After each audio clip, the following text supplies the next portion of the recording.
Mel, anong mga produkto yung makikita sa proyektong ito na One Jail, One Product ng BJMP?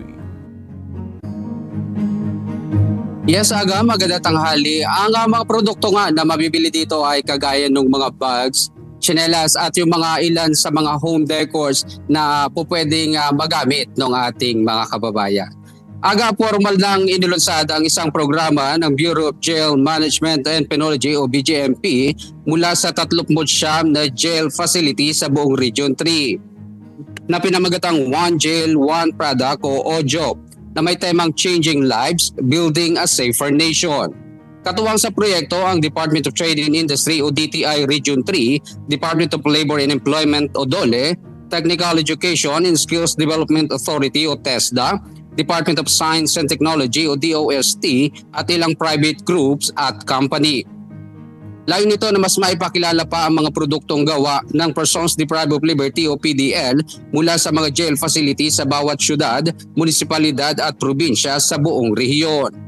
Nais naman ng Department of Trade and Industry o DTI na makibahagi sa pamamagitan ng pagbibigay ng kaalaman upang mas lalo pang mapaganda ang mga produkto at mas maging competitive ang mga ito pagdating sa merkado.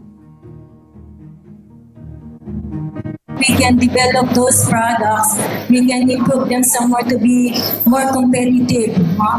And then we have also yung mentoring sessions.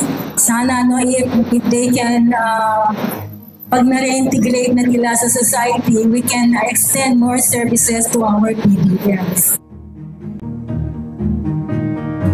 Paalala naman ni Jail Chief Superintendent Paulino H. Moreno Jr. sa mga PDL na mas lalo pang pag-igihin ang paggawa ng mga produktong likha ng kanilang mga kamay.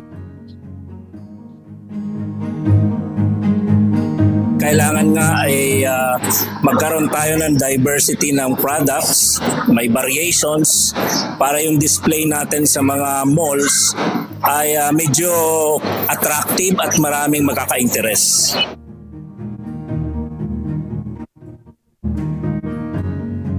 Aga bukas ang OJOP sa ating mga kababayan simula alas 9 ng umaga hanggang alas 5 ng hapon na nagpasimula nitong March 25 at magtatapos ngayong araw, March 27. Yan muna ang latest. Balik sa iyo, Aga. Alright, maraming salamat, Mel Aquino.